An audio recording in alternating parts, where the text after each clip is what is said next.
ketua pengurus makam Syekh Burhanuddin Kuntu. Keadaan makam masih seperti yang bisa kita lihat sekarang ini.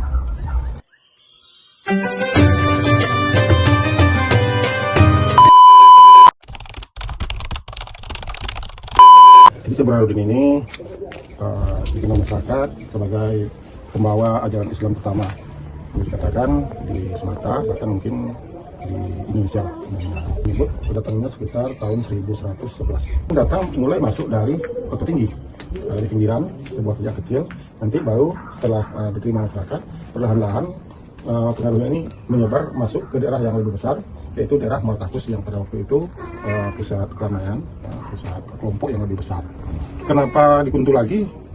Kalau dasar cerita sejarah, itu mereka itu Syekh Burhanuddin masuk yang diutus pada waktu itu oleh kerajaan Arab Saudi pada waktu itu untuk khalifah.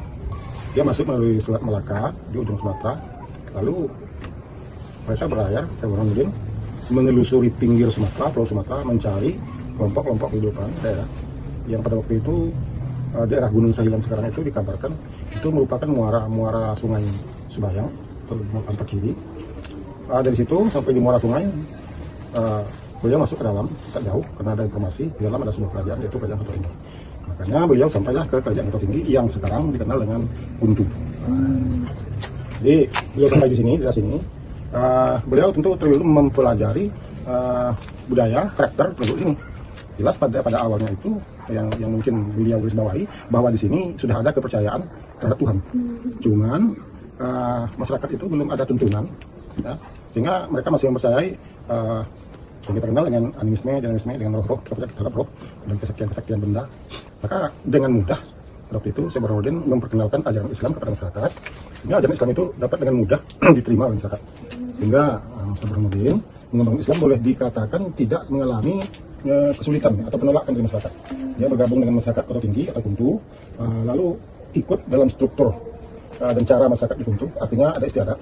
Sehingga beliau itu masuk persukuan, ikut tata cara hidup, bagaimana caranya aturan nenek mama, dan melalui itu pula Syekh Burhanuddin ini meluruskan pemahaman-pemahaman masyarakat yang selama ini mungkin bertentangan dengan Islam karena mereka tidak mengenal Islam. Jadi dengan mudah Syekh Burhanuddin dengan mudah mengembangkan ajaran Islam dan masyarakat dengan senang hati pula menerima ajaran tersebut. Sampai akhirnya penduduk Kuntu semuanya menganut agama Islam. Dan itu singkat yang kita terima tentang masuknya Syekh Burhanuddin Kuntu. Kenapa harus Kuntu? Memang Kuntu termasuk daerah tertua, salah satu daerah tertua yang pertama di Indonesia di Sumatera. Kemudian untuk bukti sejarahnya, itu peninggalannya yang masih tersisa, yang masih ada berupa kitab itu kitab fikih dalam bahasa Arab yang ditulis tangan langsung oleh Syekh Burhanuddin yang dia bawa dari Mekah. Yang kedua, sebuah stempel bertulisan Arab, yang stempel ini terbuat dari kuningan. Dan satu lagi yang tersisa yang ditinggal itu sebuah pedang. Dan barang peninggalan ini masih disimpan rapi oleh keturunannya.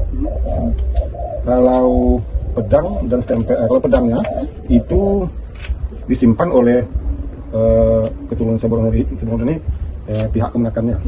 Sedangkan kitab dan stempel itu disimpan oleh pihak anaknya. Keturunan anak Syekh Burhanuddin itu artinya persukuan pihak istrinya. Kemudian keturunan pihak kemenakannya berarti itu keturunan yang berasal dari suku Syekh Burhanuddin sendiri.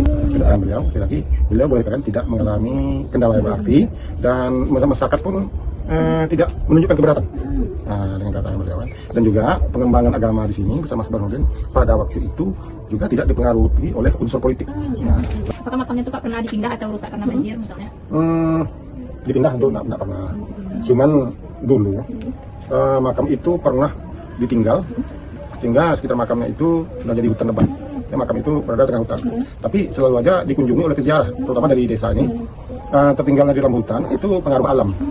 Karena pada waktu itu kampung ini setiap pemukiman itu kan boleh dikatakan syarat utamanya harus di pinggir sungai. Jadi makam Syekh Burhanuddin yang sekarang itu adalah desa Kuntu zaman itu. Dan aliran sungai Subayang kita ini sering berpindah-pindah. Berpindah-pindah itu karena pengaruh alam. Jadi ketika sungai itu pindah ke daerah sungai yang sekarang, maka masyarakat pun perlahan pindah ke pinggir sungai. Pindah ke pinggir sungai, sehingga makam ini tinggal. Karena sudah ditinggal puluhan dan ratusan tahun, sehingga daerah itu jadi hutan lebat. Coba, namun bekas sungai itu masih ada sampai sekarang. Bekas sungai itu kalau terlihat masih ada. Kemudian selama makam itu tertinggal di Kelomistan, itu masih sering dikunjungi masyarakat berziarah, meskipun harus jalan kaki jauh, ya, melalui jalan setapak.